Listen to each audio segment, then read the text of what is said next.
بسم اللہ الرحمن الرحیم لقد جاءكم رسول من أنفسكم عزيز عليه ما عنتم حريص عليكم بالمؤمنين رؤوف رحيم نحمده ونصلي على رسوله الكريم اما بعد فاعوذ بالله من الشيطان الرجيم بسم الله الرحمن الرحيم والعصر ان الانسان لفي خسر الا الذين امنوا وعملوا الصالحات وتواصوا بالحق وتواصوا بالصبر. وقال تبارك وتعالى كما ورد في سورة الحجرات قالت الأعراب آمنا قل لم تؤمنوا ولكن قولوا أسلمنا ولما يدخل الإيمان في قلوبكم وإن تطيعوا الله ورسوله لا يلدكم من أعمالكم شيئا إن الله غفور رحيم. صدق الله العظيم. رب اشرح لي صدري ويسر لي أمري واحلل عقدة من لساني يفقهوا قولي. اللهم ربنا ألهمنا رشدنا واعصمنا من شرور أنفسنا. اللهم أرنا الحق حقا وارزقنا اتباعه وأرنا الباطل باطلا وارزقنا اجتنابه. اللهم اجعلنا من عبادك المسلمين واجعلنا من عبادك المؤمنين واجعلنا من عبادك المحسنين آمین یا رب العالمین. حدیث جبرائیل کے ضمن میں پچھلی مرتبہ میں آپ کے سامنے اقرار باللسان، تصدیق بالقلب اور اعمال صالحہ کے ضمن میں گفتگو کر رہا تھا کہ آیا یہ تینوں چیزیں لازم و ملزوم ہیں یا نہیں. میں نے دو طبقات کا ذکر کیا تھا. ایک کرامیہ جو اب معدوم ہو چکے ہیں، اب ان کا وجود نہیں ہے، اس نام سے موجود نہیں ہے، اگرچہ مسلمانوں کے عوام جہلاء کی اکثریت کے اندر آپ کو وہ بات مل جائے گی، اور وہ یہ ہے کہ صرف قول، صرف اقرار باللسان نجات کے لیے کافی ہے، تصدیق بالقلب بھی ضروری نہیں ہے، اور اعمال کا تو کوئی معاملہ ہے ہی نہیں. چاہے کوہ مالیہ جتنے گناہ بھی ساتھ ہوں اس اقرار باللسان کے، وہ کوئی نقصان نہیں پہنچا سکتے. یہ کرامیہ ہے. اور میں نے آپ کو اس کے ضمن میں بتایا تھا کہ ایک حدیث جو موجود ہے اس سے بظاہر ان کے قول کو تقویت ملتی ہے. یہ حضرت انس سے مروی ہے رضی اللہ تعالی عنہ ان النبی صلی اللہ علیہ وسلم ومعاذ ردیفہ علی الرحل فقال. ایک موقع پر حضور سواری پر تھے اور حضرت معاذ جو ہیں ان کے ساتھ ان کے پیچھے بیٹھے ہوئے تھے، تو حضور نے فرمایا کچھ اور باتوں کے بعد، ما من احد یشہد ان لا الہ الا اللہ وان محمد رسول اللہ صدقا من القلب الا حرم اللہ حرم علیہ النار. دوسری حدیث یہ ہے ان ابی ذر رضی اللہ تعالی عنہ، ما من احد قال لا الہ الا اللہ ثم مات علی ذلک الا دخل الجنہ. قلت وإن زنا وإن سرق قال وإن زنا وإن سرق. قلت وإن زنا وإن سرق قال وإن زنا وإن سرق. قلت وإن زنا وإن سرق قال إن زنا وإن سرق على رغم انف ابی ذر. یہ بخاری کی روایت ہے. اب اگر صرف اس روایت کو لیا جائے تو پھر تو واقعتاً کرامیہ کا موقف جو ہے وہ صحیح ہے، لیکن ظاہر بات ہے کہ ہم صرف ایک حدیث سے پورا استنباط نہیں کر سکتے. باقی احادیث بھی دیکھنی ہوں گی، سینکڑوں دیکھنی ہوں گی جن میں ایمان کے ساتھ عمل صالح کو بھی نجات کے لیے لازم قرار دیا گیا. والعصر ان الانسان لفی خسر الا الذین آمنوا وعملوا الصالحات وتواصوا بالحق وتواصوا بالصبر. اس اعتبار سے صرف اس ایک حدیث کو لے لینا غلط ہے۔ اور اس میں خطرہ کیا ہے؟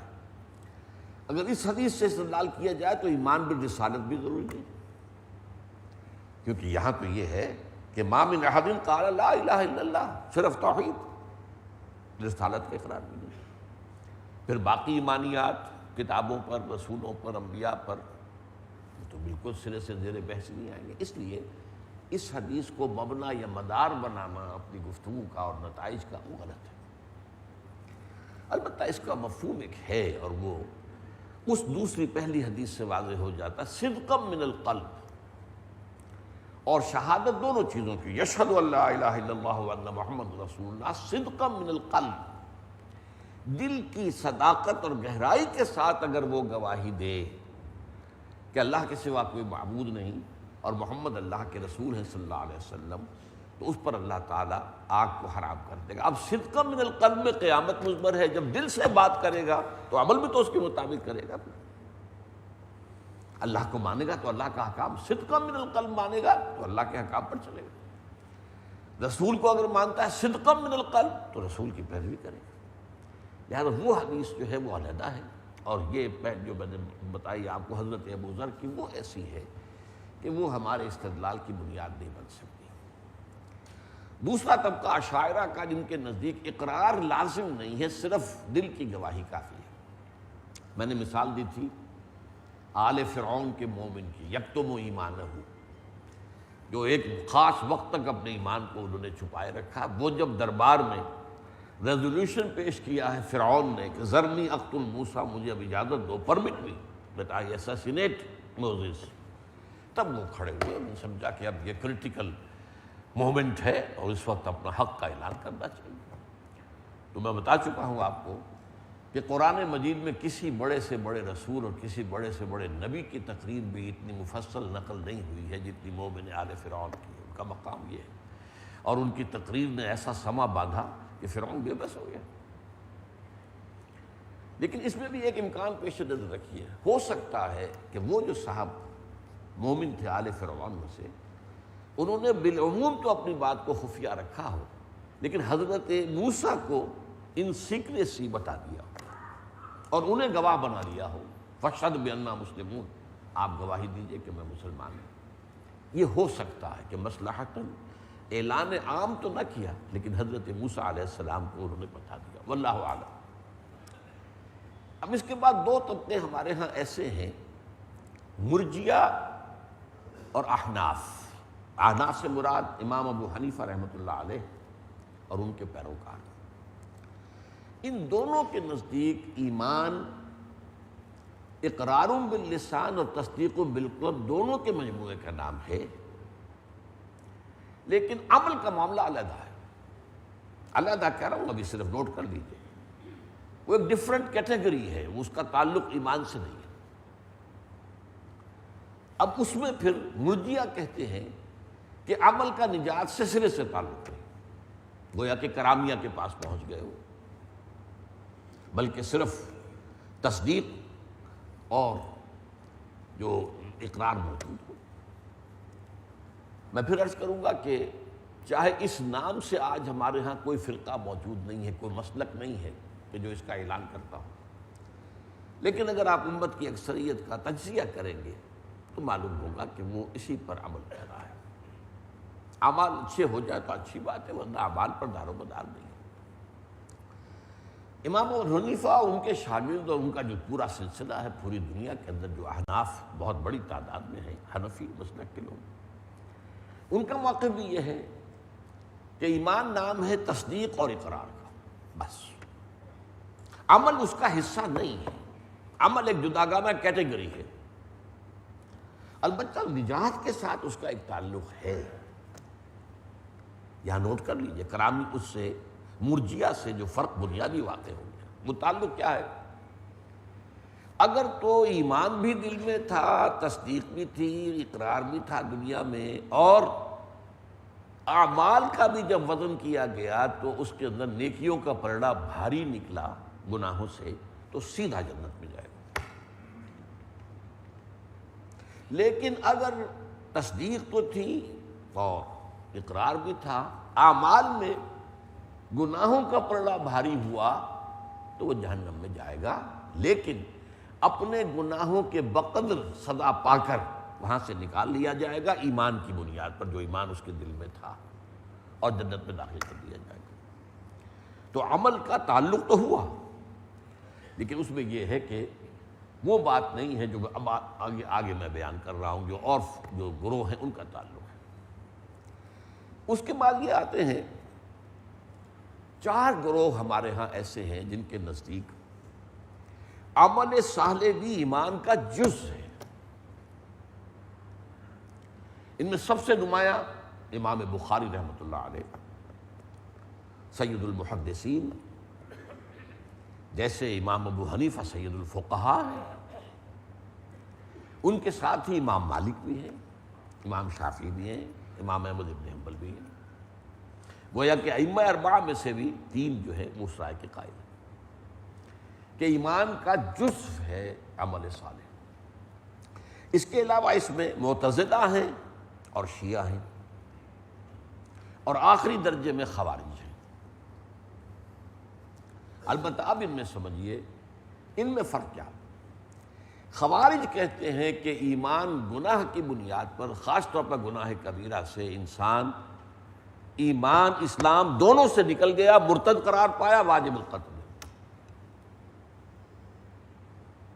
ان کی گمراہی پر امت کا اتفاق ہے، بلکہ وہ گمراہی نہیں، کفر پر، کہ وہ دائرہ اسلام سے خارج ہو۔ معتزلہ اس کے آس پاس ہے کہ گناہ کی بنیاد پر، گناہ کبیرہ خاص طور پر، ایک انسان ایمان سے بھی نکل جاتا ہے، اسلام سے بھی نکل جاتا ہے، لیکن کافر نہیں ہوتا،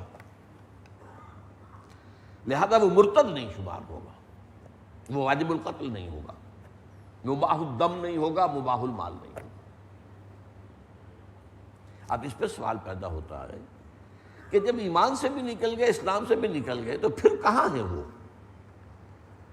اسلام اور کفر کے درمیان تو کوئی نو مینز ایریا نہیں ہے، کوئی بفر زون نہیں ہے، نو گرے ایریا۔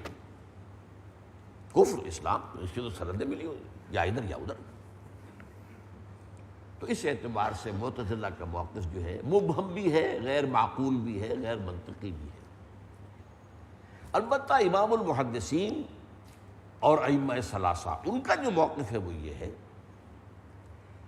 کہ ایمان اور عمل صالح لازم و ملزوم ہے۔ عمل صالح جو ہے وہ ایمان کا جز ہے، لیکن گناہ سے، گناہ کبیرہ سے کوئی شخص نہ ایمان سے نکلتا ہے نہ اسلام سے نکلتا ہے۔ وقتی طور پر جب کہ وہ گناہ کر رہا ہوتا ہے، ایمان اس کے دل سے نکل کر اس کے اوپر منڈلاتا ہے اور پھر واپس آ جاتا ہے۔ یہ موقف ہے امام بخاری اور ائمہ ثلاثہ کا، اور میں یہ سمجھتا ہوں کہ اب میں باقی تفصیل میں نہیں جانا چاہتا۔ ہمارے نزدیک 2 ہی ایسے ہیں موقف جن کے اوپر گفتگو کرنی ضروری ہے، اس لیے کہ ہمارے ہاں اب نہ تو کوئی معتزلہ میں سے کوئی موجود ہے جو اپنے آپ کو خود کہتا ہو کہ میں معتزلی ہوں، وہ گئے، ختم ہوئے۔ نہ مرجیہ میں سے کوئی موجود ہے جو اپنا اقرار کرتا ہو کہ میں مرجیہ میں سے ہوں، نہ کرامیہ میں سے کوئی ہے۔ میں اہل سنت تک اپنی بات کو محدود رکھنا چاہتا ہوں۔ ان میں سے ہمارے ہاں 2 ہی طبقے ہیں، یا حنفی ہیں یا اہل حدیث ہیں۔ اہل حدیث کے نزدیک سب سے بڑی حجت، سب سے بڑی جو ہے دلیل صحیح بخاری، اور اہل سنت کے نزدیک فقہا کے، جو حنفی کے نزدیک فقہا کے امام ابو حنیفہ ہیں، اگرچہ ان کی جو فقہ ہے اس میں ان کے فتاویٰ بھی کچھ شامل ہے، لیکن زیادہ تر وہ قاضی ابو یوسف اور امام محمد، ان کے 2 شاگردوں کے فتاویٰ پر مشتمل ہے۔ تو ان دونوں کے موقف کے اندر تطبیق کیا ہوگی، یہ ہمیں سمجھنی ہوگی۔ دیکھیے یہ بہت باریک نکتہ ہے اور بہت اہم ہے، اور اس سے وہ ڈائلیما جو ہے وہ ریزالو ہوتا ہے۔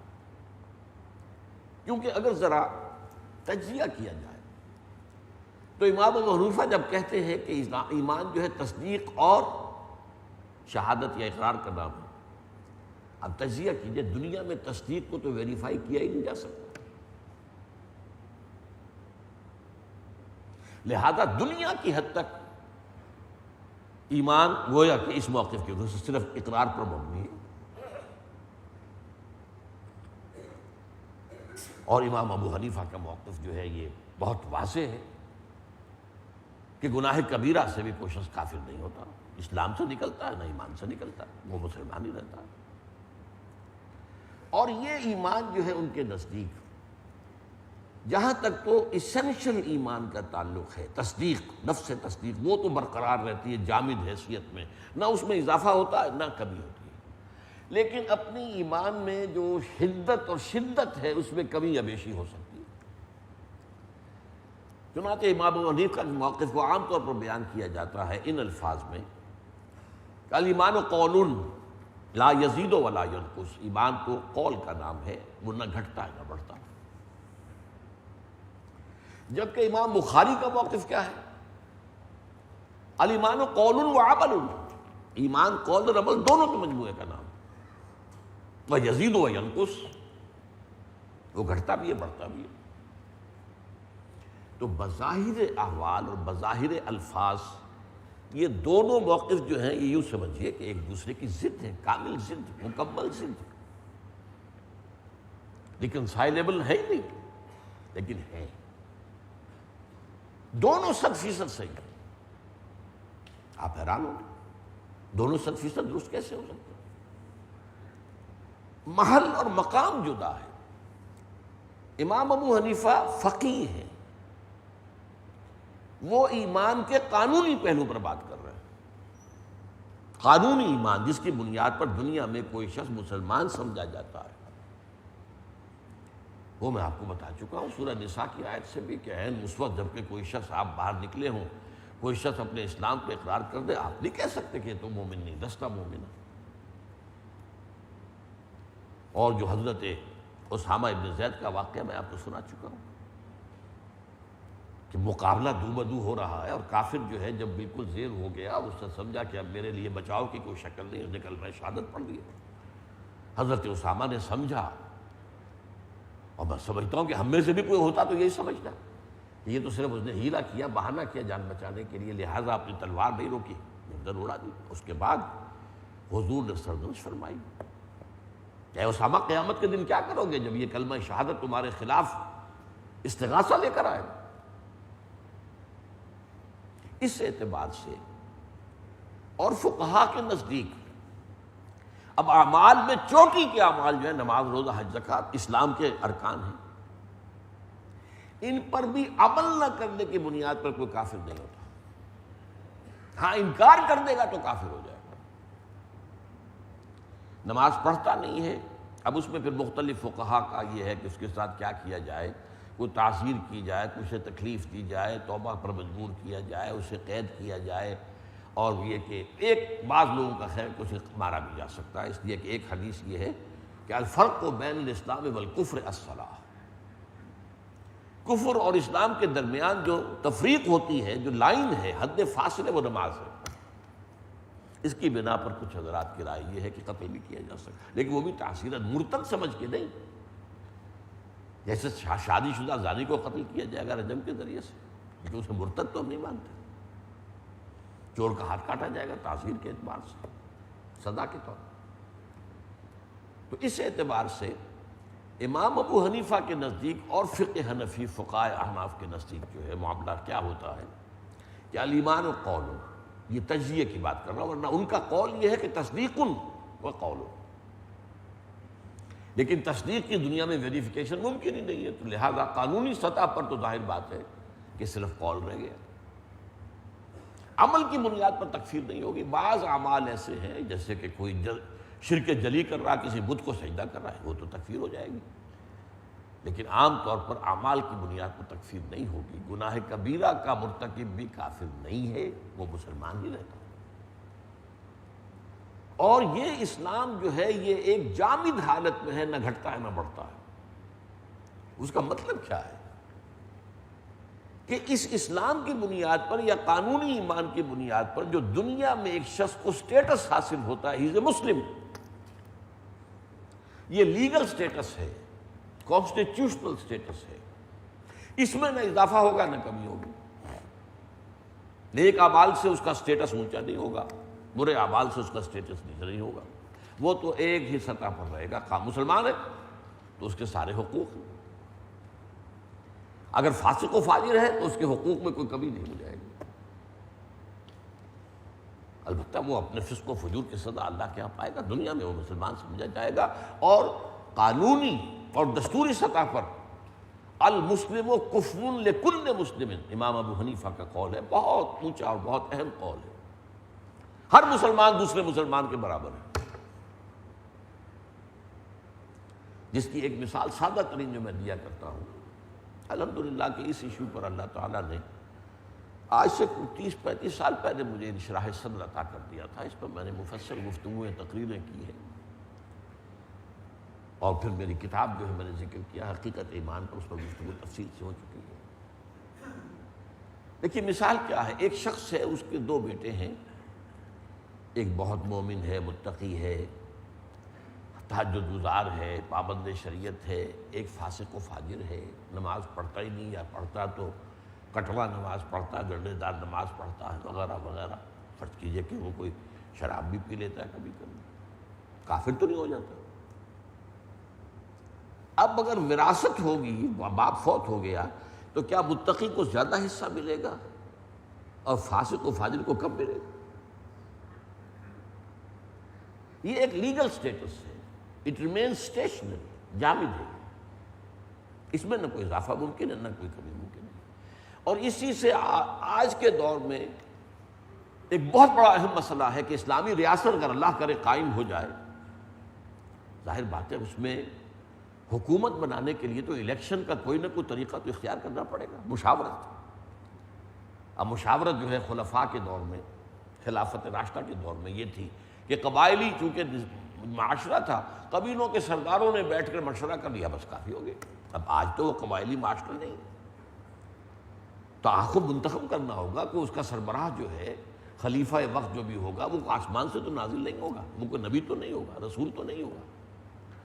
اب اس کے انتخاب میں حق دینا صرف متقیوں کا کام ہوگا، یا اس میں فاسق مسلمان بھی حق رائے دے سکتے ہیں؟ یہ بڑا مسئلہ ہے۔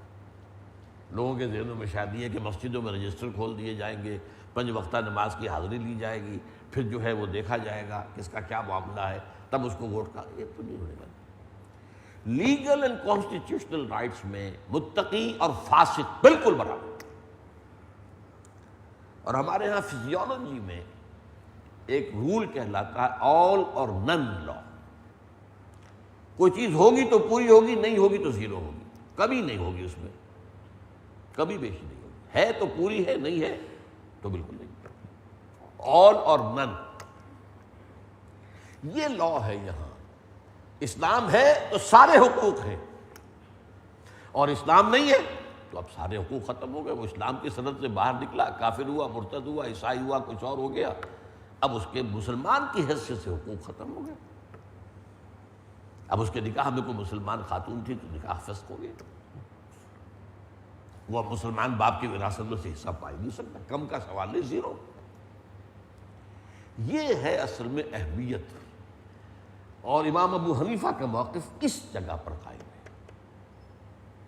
جبکہ امام بخاری کا موقف حقیقی ایمان، یقین قلبی والا ایمان اس پر ہے۔ یہ یقینی ایمان جو ہے، اس میں عمل خود بخود اس کے تابع ہو جائے گا، بہت بڑی منطقی بات ہے۔ وہ یقین ہی کیسا ہوا جس کے تابع عمل نہ ہو؟ یقین تو بہت دور کی بات ہے، گمان غالب بھی ہوتا ہے تو آدمی اس عمل کے تابع اس کا عمل اس کے تابع ہو جاتا ہے۔ سب کو معلوم ہے ہر سانپ جو ہے وہ زہریلا نہیں ہوتا، لیکن کیا پتہ یہ کمبخت زہریلا ہو تو آپ بچ جائیں کہ نہیں اس سے؟ چاہے ظاہر بات ہے یقین نہیں کہ زہریلا ہے، بہت سے سانپ ہوتے ہیں زہریلے ہوتے ہیں۔ اب ہمارے ہاں چوہا خور جو ہے سانپ مشہور ہے، وہ چوہوں کو بس تلاش کرتے ہیں، چوہوں کو ہڑپ کرتے ہیں، چوہوں ان کی خوراک ہے، وہ کاٹتے واٹتے نہیں ہیں، انسانوں کو نہیں کاٹتے بھی تو ان میں زہر نہیں ہوتا، لیکن گمان ہے غالب، کیا پتہ، بلکہ تو غالب بھی نہیں، ایک گمان ہے۔ تو اس اعتبار سے یہ انسیپریبل ہے، اسی لیے میں نے سورۃ العصر پڑھی آج. اور قرآن مجید میں جہاں بھی ایمان کا ذکر آیا ہے ساتھ عمل کا ذکر ہے. والتین والزیتون وطور سینین وہذا البلد الامین لقد خلقنا الانسان فی احسن تقویم ثم رددناہ اسفل سافلین الا الذین آمنوا وعملوا الصالحات فلہم اجر غیر ممنون. والعصر ان الانسان لفی خسر الا الذین آمنوا وعملوا الصالحات وتواصوا بالحق وتواصوا بالصبر. اس اعتبار سے وہ جو یقین والا ایمان ہے اس کا جزو لا ینفک ہے عمل صالح. یہ ہے موقف امام بخاری 80% درست ہے. اچھا یہ یقین والا ایمان جو ہے یہ اسٹیشنری نہیں ہوتا، یہ گھٹتا بھی ہے بڑھتا بھی. اور اعمال کی بنا پر اس کی نفی بھی ہوتی ہے. بے شمار احادیث ہیں. لا یزنی الزانی حین یزنی وہو مومن. کوئی زانی حالت ایمان میں زنا نہیں کرتا، جب زنا کر رہا ہے وہ مومن نہیں ہے. لا یسرق السارق حین یسرق وہو مومن. کوئی چور حالت ایمان میں چوری نہیں کر سکتا ہے، پھر وہ ایمان ہی کیا ہوا، دھیلے کا نہ ہوا. کیا قدر و قیمت اس ایمان کی. آم کا وہ درخت جو آم اس میں لگتا ہی نہ ہو کیا کریں گے اس سے؟ اسے کاٹو اور لکڑی جلاؤ اس کی. تو وہ ایمان جو ہے دھیلے کا نہیں ہے جس میں عمل صالح کے برگ و بار نہ لگے، پھول نہ لگے، پھل نہ لگے. ولا یشرب الخمر حین یشرب وہو مؤمن. اور کوئی شخص حالت ایمان میں شراب نہیں پیتا. یہ تو وہ بڑے گناہ زنا اور شراب خوری. اب آپ دیکھیے ایک معمولی سی کج خلقی اس پر کتنی نفی کی ہے ایمان کی حضور نے صلی اللہ علیہ وسلم. واللہ لا یؤمن واللہ لا یؤمن واللہ لا یؤمن. 3 مرتبہ قسم کھا کر کہہ رہے ہیں خدا کی قسم وہ شخص مومن نہیں، خدا کی قسم وہ شخص مومن نہیں، خدا کی قسم وہ شخص مومن نہیں. اب آپ اندازہ نہیں کر سکتے صحابہ کانپ گئے ہوں گے. کون ہے وہ بدبخت انسان جس کے بارے میں یہ بات کہی جا رہی ہے؟ قیل من یا رسول اللہ. پوچھا گیا حضور کون؟ نہ پریپیئر فار دی شاک. نہ زنا ہے، نہ یہاں پر چوری ہے، نہ شراب نوشی ہے، بلکہ کیا ہے؟ الذی لا یامن جارہ بوائقہ. وہ شخص کے جس کی ایذا رسانی سے اس کا پڑوسی چین میں نہیں ہے. بد اخلاق شخص ہے، پڑوسی اس سے تنگ ہے، بیزار، ڈرتے بھی. گنڈا ہے، اس سے انسان ڈرتا ہے، بچ کر رہتا ہے. وہ شخص مومن نہیں ہے، ہرگز مومن نہیں ہے، ہرگز مومن نہیں ہے.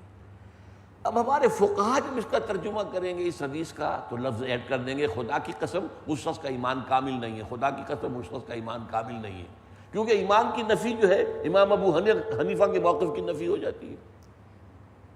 لیکن آپ سوچئے اس حدیث میں جو زور ہے اس کا تو دھیلا ہو گیا جب آپ نے کہا کہ ایمان کامل کی نفی ہے. یہ تو بھائی ایمان کامل تو کسی کو نصیب ہوتا ہے، کس کو نصیب ہوتا ہے. لہٰذا وہ جو آدمی کانپ جاتا ہے اس حدیث کو سن کر، لرز اٹھتا ہے، جو اس کا اصل مقصد ہے وہ تو ختم ہو جائے گا. لہذا اسے اس کی حالت پر برقرار رکھو. مومن نہیں ہے لیکن یہ نہیں ہے کہ وہ کافر ہو گیا، وہ مرتد ہو گیا، وہ واجب القتل ہو گیا. یہ اصل میں معاملہ جو ہے یہ تو خوارج کا ہے، ہمارا تو نہیں ہے. یا معتزلہ کا ہے کہ وہ ایمان اسلام دونوں سے نکل گیا. یہ ایمان جیسا میں نے آپ کو بتایا اس کی نفی ہو جاتی ہے اعمال کی بنیاد پر، اور اس کے اندر کمی بیشی ہوتی رہتی ہے. اب میں آپ کو 2 آیتیں سنا رہا ہوں، 3 آیتیں. سورہ احزاب کا نقشہ میں آپ کے سامنے کھینچ دوں. بہت بڑا کریٹیکل مومنٹ تھا. 12,000 کا لشکر مدینہ کو گھیرے پڑا تھا 3 طرف سے. چوتھی طرف حرات تھے، وہ اگر جو آپ وہاں گئے ہیں دیکھا ہوگا، وہ سیاہ چٹانیں جو ہوتی ہیں پھسلواں، ان پر نہ گھوڑا چل سکتا تھا نہ اونٹ. تو ادھر سے تو گویا کہ حفاظت تھی، لیکن 3 طرف جو تھے ان میں لشکر پڑا ہوا، اور کئی دن کا فاقہ کھانے کو کچھ نہیں ہے.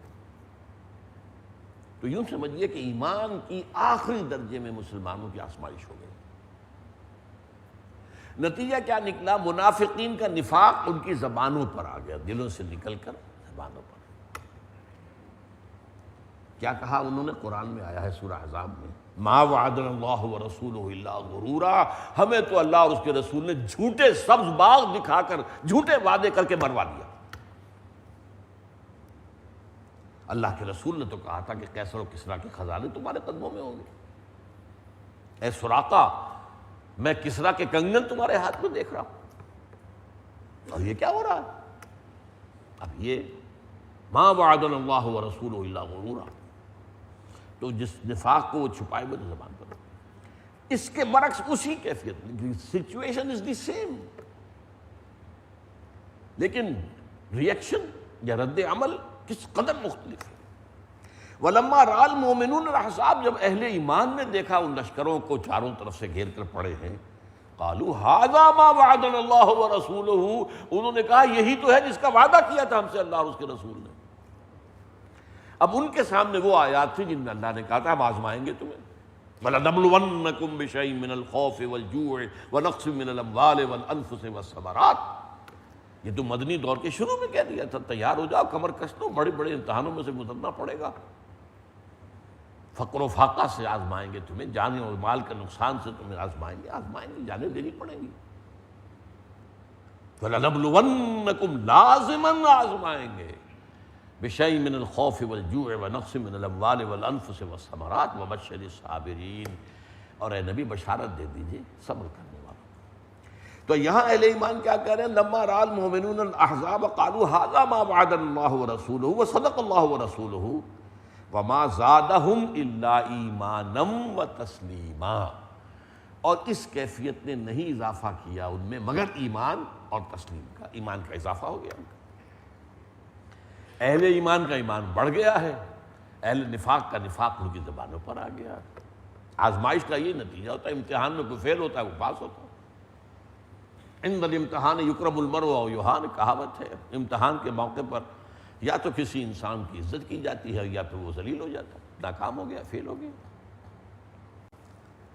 اور آیت سنیے، یہ سورہ انفال کی آیت ہے، انما المؤمنون الذین اذا ذکر اللہ وجلت قلوبہم واذا تلیت علیہم آیاتہ زادتہم ایمانا وعلی ربہم یتوکلون۔ حقیقی مومنین کا معاملہ تو یہ ہے کہ جب اللہ کا ذکر کیا جاتا ہے ان کے دل لرزنے لگتے ہیں، خشیت سے، خوف سے، اس کے سامنے کھڑے ہونا ہے، جواب دہی کرنا ہے، اس کا تصور کرتے جو ہے انسان کے رونگٹے کھڑے ہوتے ہیں۔ اذا ذکر اللہ وجلت قلوبہم واذا تلیت علیہم آیاتہ، اور جب انہیں اس کی آیات پڑھ کر سنائی جاتی ہیں، زادتہم ایمانا وعلی ربہم یتوکلون، تو ان کے ایمان میں اضافہ ہوتا ہے۔ آپ قرآن پڑھیں گے آپ کے ایمان میں اضافہ ہوگا، آپ خود محسوس کریں گے۔ کسی دینی محفل میں بیٹھیں گے، اہل ایمان کی مجلس میں بیٹھیں گے، آپ خود محسوس کریں کہ ایمان کا اضافہ ہوا۔ اور آپ کسی غافلین اور ایسے ہی اوباش لوگوں کی صحبت میں کچھ دیر گزاریے، آپ کو خود محسوس ہوگا کہ اگر کوئی پونجی تھی ایمان کی تو اس میں کمی ہو گئی۔ تو یزید و ینقص، یہ ایمان جو ہے قلبی ایمان، یہ جامد شے نہیں ہے، یہ عمل صالح کے ساتھ بڑھتا ہے، گناہوں کے ساتھ گھٹتا ہے، اور گناہ انسان کا احاطہ کر لے تو ختم ہو جاتا ہے۔ بلا من کسب سیئۃ واحاطت بہ خطیئتہ فاولئک اصحاب النار هم فیہا خالدون۔ یقیناً جس شخص نے ایک بڑا گناہ کمایا، جان بوجھ کر کیا، اور اس کے گناہ نے اس کا احاطہ کر لیا، وہ خلود فی النار، جہنم، اب جہنم جو ہے وہ تو کافروں کے لیے ہے، خلود فی النار۔ ایک جہنم اس کے لیے بھی ہو سکتی ہے، وہ جو رائے ہے احناف کی کہ اگر ایمان ہے لیکن اعمال صالحہ کا پلڑا ہلکا ہے اور گناہوں کا پلڑا بھاری ہے تو جہنم میں جائیں گے، سزا پا کے نکلائیں گے۔ لیکن یہاں کہا خلود، بلا من کسب سیئۃ واحاطت بہ خطیئتہ فَأُولَٰئِکَ أَصْحَابُ النَّارِ هُمْ فِيهَا خَالِدُونَ، اس میں رہیں گے ہمیشہ ہمیشہ۔ تو اعمال سے ایمان گھٹتا ہے، اور اعمال خراب کی، اور اعمال خراب کی، اور اعمال خراب، اور اعمال خراب، یہاں تک کہ اگر اعمال سیئہ نے آپ کو گھیر لیا، احاطت بہ خطیئتہ، تو ایمان ختم ہو جائے گا، زیرو ہو جائے گا۔ اسی لیے علماء میں ایک بات، ایک قول ہے جو کہا جاتا ہے، بہت بلیغ قول ہے، المعاصی برید الکفر، یہ جو گناہ ہوتے ہیں یہ ڈاک ہوتی ہے کفر کی، کہ گویا کہ خطوط آتے چلے جا رہے ہیں کفر کے، آپ گناہ کر رہے ہیں، ایک فیصد ہوتے ہوتے وہ گناہ ختم ہو جائے گا۔ اور آیت سنیے، یہ سورہ توبہ کی آیت ہے، یہاں منافقین کا نقشہ کھینچا گیا، حضور کی محفل میں ہوتے تھے، وَإِذَا مَا أُنزِلَتْ سُورَةٌ فَمِنْهُمْ مَنْ يَقُولُ أَيُّكُمْ زَادَتْهُ هَٰذِهِ ایمانا، جب کوئی صورت نازل ہوتی ہے، نئی صورت نازل ہوئی، اب وہ استہزاء کے طور پر ایک دوسرے کے کہتے ہیں بھائی تم میں سے کس کا ایمان بڑھ گیا، استہزائیہ، کیونکہ ان کے ایمان میں تو اضافہ ہونے کا سوال ہی نہیں، وہاں ایمان ہے ہی نہیں، اضافہ کس چیز میں ہوگا۔ وَإِذَا مَا أُنزِلَتْ سُورَةٌ فَمِنْهُمْ مَنْ يَقُولُ أَيُّكُمْ زَادَتْهُ هَٰذِهِ ایمانا فَأَمَّا الَّذِينَ آمَنُوا فَزَادَتْهُمْ ایمانا، تو جو لوگ اہل ایمان ہوتے ہیں ان کے ایمان میں لازماً اضافہ کرتی ہے وہ سورت، جو وحی بھی آتی ہے، جو نئی صورت آئی ہے، جو قرآن کی آیات اتری ہیں، هُوَ الَّذِي يُنَزِّلُ عَلَىٰ عَبْدِهِ آیَاتٍ بَيِّنَاتٍ لِيُخْرِجَكُم مِّنَ الظُّلُمَاتِ إِلَى النُّورِ، اللہ وہ ہے جس نے اپنے بندے پر صلی اللہ علیہ وسلم جو نازل فرما رہا ہے اپنی آیات بینات، تاکہ ان کے ذریعے سے تمہیں اندھیروں سے نکال کر روشنی مل جائے۔ تو یہ اصل میں تطبیق جو ہے یہ بہت ضروری ہے، اور اس کا ہمیں فائدہ کیا ہوتا ہے کہ وہ جو احادیث ہیں جن میں انذار کا پہلو ہے، اب مثال کے طور پر حدیث ہے عبداللہ ابن مسعود سے رضی اللہ تعالیٰ عنہ کہ جب کسی کی وہ اللہ تعالیٰ کسی رسول کو بھیجتا رہا ہے تو اس کے کچھ نہ کچھ حواری ہوتے تھے یا اصحاب ہوتے تھے، ما بعث اللہ من نبی قبلی فی قومہ الا کانوا لہ اصحابا وحواریون، وہ اصحاب اور حواری کیا کرتے تھے، یاخذون بسنتہ ویقتدون بامرہ، اپنے رسول کی سنت کو پکڑ لیتے تھے اور اس کے حکم پر چلتے تھے۔ ثم انہا تخلف من بعدہم خلوف، اس کے بعد ہمیشہ ایسا ہوا، زوال آیا، ہمارے یہاں بھی آیا، صحابہ کا دور، تابعین کا دور، تبع تابعین کا دور، اس کے بعد جو بھی گراوٹ شروع ہوئی ہے، تو اس کے بعد ایسے ناخلف پیدا ہوتے رہے ہر امت میں، یقولون ما لا یفعلون ویفعلون ما لا یؤمرون، ان کی کیا کیفیت ہے کہ جو کہتے ہیں وہ کرتے نہیں، اور کرتے وہ ہیں جس کا حکم ہی نہیں ہوا، بدعات، رسومات، تیجے ہو رہے ہیں، 10ویں ہو رہے ہیں، 20ویں ہو رہے ہیں، 40ویں ہو رہے ہیں، برسیاں ہو رہے ہیں، بھائی کس نے بتایا تمہیں؟ اللہ اس کے رسول نے تو یہ باتیں نہیں بتائی، صحابہ کا تو یہ عمل نہیں تھا، تو اس حوالے سے جو کہا نہیں وہ کر رہے ہیں، اور جو سنت ہے وہ ترک کر دی، اور جو کہہ رہے ہیں وہ کر نہیں رہے۔ اب دیکھیے، اب امت کے اندر، عوام کے اندر 3 طبقات پیدا ہو جائیں گے۔ فمن جاہدہم بیدہ فہو مومن، جو شخص تو ایسے لوگوں کے خلاف طاقت کے ساتھ جہاد کرے گا وہ مومن ہوگا۔ ومن جاہدہم بلسانہ فہو مومن، اور جو شخص ان کے خلاف جہاد کرے گا زبان سے، غلط بات کو غلط کہے گا، وہ بھی مومن ہے۔ ومن جاہدہم بقلبہ فہو مومن، اور جو شخص اپنے دل کے ذریعے سے جہاد کرے گا، نفرت رکھے گا شدید، یہ دل کا جہاد ہے، فہو مومن، وہ بھی ایک درجے میں مومن ہے۔ وَلَيْسَ وَرَاءَ ذَلِكَ مِنَ الْإِيمَانِ حَبَّةُ خَرْدَلٍ، اس کے بعد اگر نفرت بھی ختم ہو گئی تو پھر ایمان رائی کے دانے کے برابر بھی نہیں. یہ نفی مطلق ہو رہی ہے انسان کے طرز عمل کی وجہ سے. ایمان اگر ہوگا تو کم سے کم بہت مجبور ہیں، کیا کریں، حالات خراب ہیں، زبانوں پر تالے پڑے ہوئے ہیں، حق بات کہنے سے زبانیں کھینچ لی جاتی ہیں، خاموش ہے، دل میں نفرت ہے، تب مومن تو ہے. اس سے آگے یہ ہے کہ زبان کھولو، کہو تو صحیح، تکلیف آتی ہے تو آئے. وَلَنَبْلُوَنَّكُمْ بِشَيْءٍ مِّنَ الْخَوْفِ وَالْجُوعِ وَنَقْصٍ مِّنَ الْأَمْوَالِ وَالْأَنفُسِ وَالثَّمَرَاتِ. یہ کاہے کے لیے؟ یہ شاعری ہے، یہ اللہ کا کلام ہے. اور اس سے بھی آگے بڑھو، طاقت بناؤ، قوت بناؤ اور ٹکرا جاؤ ان سے. یہ صورتحال جو ہے اگر نہیں کرتے، پہلا درجہ، دوسرا درجہ، تیسرے درجے میں سے بھی گئے تو وَلَيْسَ وَرَاءَ ذَلِكَ مِنَ الْإِيمَانِ حَبَّةُ خَرْدَلٍ. تو اس کے بعد تو ایمان رائی کے دانے کے برابر بھی نہیں. تو یہ اصل میں ایمان حقیقی، ایمان قلبی، یہ اس کا معاملہ ہے. الایمان قول وعمل. میں نے آپ کو بتایا یہ محدثین کرام کا موقف یہ ہے، اور سید المحدثین امام بخاری. لیکن ہماری 3 فقہوں کے اماموں کا بھی یہی مسلک ہے، امام مالک کا بھی، امام شافعی کا بھی، امام احمد بن حنبل کا بھی. ہاں امام ابو حنیفہ کا مسلک ذرا مختلف ہے،